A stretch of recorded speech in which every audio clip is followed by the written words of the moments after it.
Assalamualaikum warahmatullahi wabarakatuh. Kembali lagi pada pembelajaran tematik kita hari ini. Mari kita buka pembelajaran kita dengan melafazkan basmalah. Bismillahirrahmanirrahim. Mari kita lanjutkan materi kita hari ini. Hari ini kita akan belajar tentang karya seni rupa 2 dimensi dan karya seni rupa 3 dimensi. Nah, apa itu karya seni rupa 2 dimensi? Karya seni rupa 2 dimensi adalah karya seni rupa yang memiliki dua batas pada sisinya, yaitu panjang dan lebar. Jadi karya seni rupa 2 dimensi ini tidak memiliki ketebalan dan ketinggian pada bidangnya. Contohnya apa? Banyak seperti lukisan, terus fotografi, batik, kaligrafi, terus gambar, poster, serta lukisan. Itu untuk seni rupa 2 dimensi. Nah, beda dengan karya seni rupa 3 dimensi. Nah, kalau karya seni rupa 3 dimensi, dia selain memiliki sisi panjang dan lebar, karya seni rupa 3 dimensi juga memiliki ruang. Jadi misalnya ada patung, terus tugu, monumen, itu termasuk ke karya seni rupa 3 dimensi. Jadi pelukis, arsitek, desainer, interior ruangan, pematung, dan pemahat itu adalah pekerjaan yang berhubungan dengan seni rupa. Nah, tapi apapun pekerjaan kita tidak boleh pekerjaannya itu tidak boleh bertentangan dengan nilai-nilai yang terkandung dalam Pancasila. Nah, bisa anak-anak lihat di halaman 21. Misalnya pekerjaan yang berhubungan dengan seni rupa, misalnya pelukis. Nah, pelukis itu juga dalam menjalankan pekerjaannya tidak boleh bertentangan dengan nilai-nilai Pancasila. Misalnya apa? Misalnya dalam sila pertama, bisa anak-anak lihat di halaman 21 ya. Dalam sila pertama, pelukis tidak melukis hal-hal yang bertentangan dengan ajaran agama yang diyakininya meskipun atas nama seni dan keindahan. Jadi misalnya nih baru-baru ini lagi viral tuh orang yang menggambar karikatur Nabi Muhammad. Nah, itu kan sangat bertentangan dengan agama Islam kan, karena kita tidak boleh menggambar wajah Nabi Muhammad.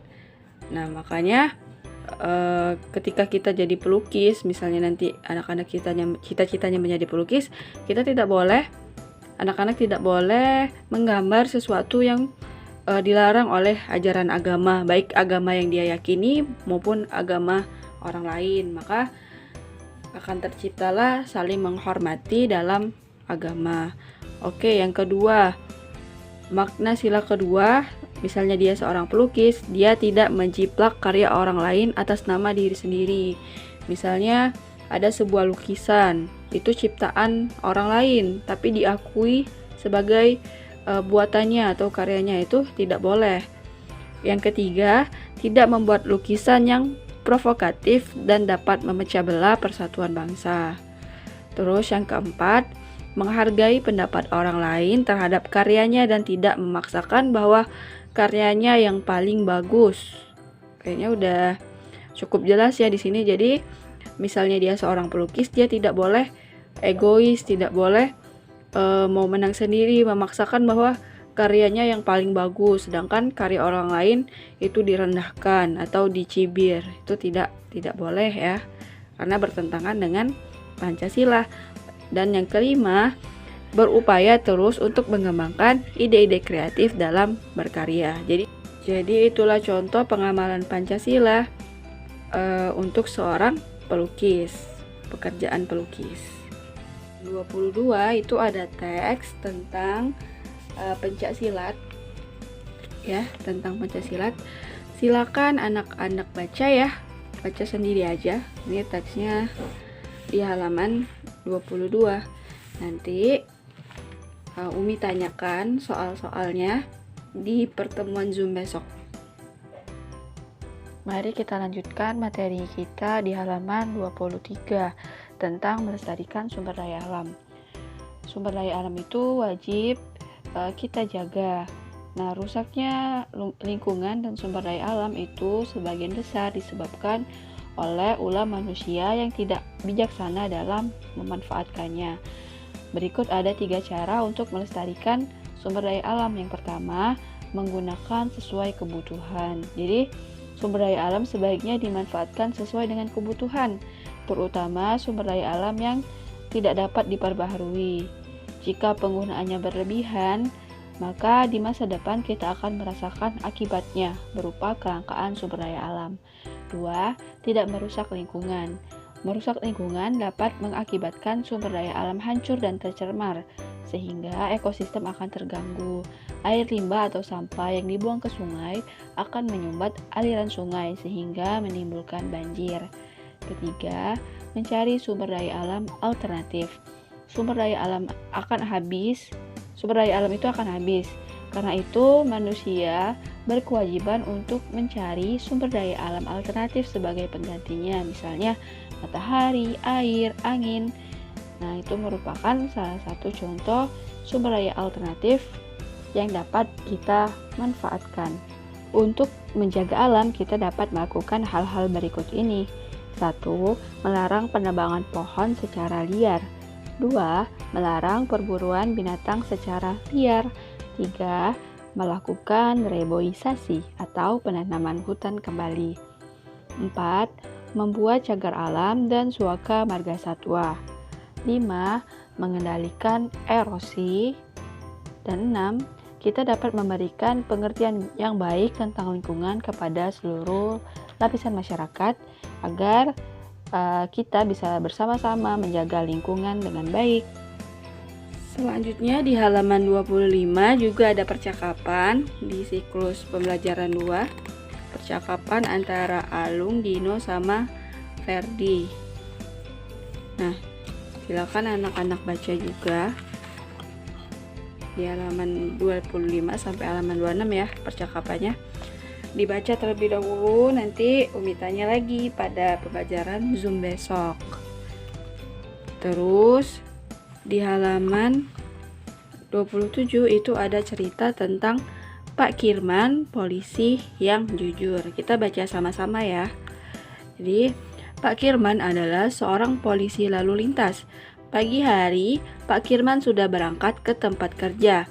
Sepatu yang bersih dan mengkilap, serta pakaian dinas yang rapi, membuat Pak Kirman tampak gagah. Dengan hati-hati, Pak Kirman mengendarai motor dinas menuju pos tempatnya bertugas. Tiba di pos, Pak Kirman langsung mengatur lalu lintas dengan penuh semangat. Di pagi hari banyak kendaraan yang berlalu lalang, karena aktivitas masyarakat dimulai di pagi hari. Pak Kirman sibuk mengatur lalu lintas. Pak Kirman bekerja dengan sabar. Hampir seluruh warga mengenal Pak Kirman. Warga sangat hormat pada Pak Kirman, sehingga jarang warga yang melanggar aturan lalu lintas tanpa rasa lelah. Pak Kirman meniup peluitnya sebagai aba-aba semua pengguna jalan. Profesi polisi lalu lintas seperti Pak Kirman adalah pekerjaan yang membutuhkan kesabaran.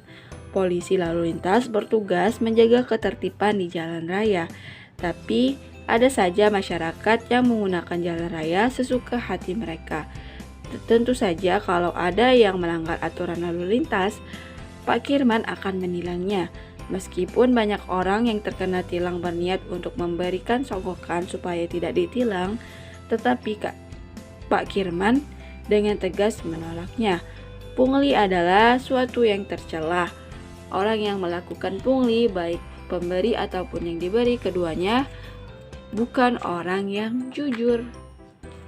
Nah, untuk tugas hari ini, tugasnya adalah kerjakan soal halaman 28 nomor 1 sampai 7. Ini tadi tentang cerita Pak Kirman. Dijawab soalnya berdasarkan cerita Pak Kirman yang sudah kita baca tadi ya. Jadi, tadi kan tentang Pak Kirman, polisi yang jujur. Nah, jadi apa itu sikap jujur? Bisa anak-anak lihat di halaman 29. Sikap jujur adalah sikap yang baik dan benar. Semua pekerjaan membutuhkan orang-orang yang jujur. Jujur dalam perkataan dan perbuatan.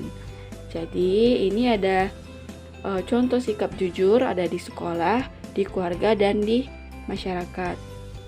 Misalnya kalau di sekolah, mengerjakan tugas yang diberikan ibu dan bapak guru, tidak mencontek pekerjaan teman, mengerjakan tugas dengan seharusnya, melaksanakan piket, terus mengikuti peraturan sekolah. Ini adalah contoh sikap jujur di sekolah. Kalau di keluarga, memberikan hal yang benar kepada orang tua, misalnya saat meminta uang untuk kebutuhan suatu hal, misalnya nanti mau beli alat tulis, harganya 10.000, mintalah uangnya 10.000, jangan minta uangnya lebih dari 10.000. Jadi itu merupakan contoh sikap jujur. Terus tidak menutupi suatu masalah pada orang tua. Jadi kalau ada masalah, jangan ditutup-tutupi sama orang tua. Silakan ceritakan kepada orang tua. Terus sikap jujur di masyarakat. Misalnya tidak melebih-lebihkan sesuatu hanya untuk membuat orang lain terkesan. Tidak mengarang cerita atas kesalahan yang telah diperbuat. Terus tindakan harus sesuai dengan kata-kata. Jadi ini adalah contoh sikap jujur di sekolah, keluarga, dan masyarakat. Silakan anak-anak baca lagi ya di halaman 29. Baiklah, itu saja materi kita pada hari ini. Silakan kerjakan tugasnya di halaman 28 nomor 1 sampai 7. Kerjakan di buku tulis tematik yang warna merah ya. Itu saja materi kita hari ini. Mari kita tutup dengan melafazkan hamdalah. Alhamdulillahirabbil alamin. Wassalamualaikum warahmatullahi wabarakatuh.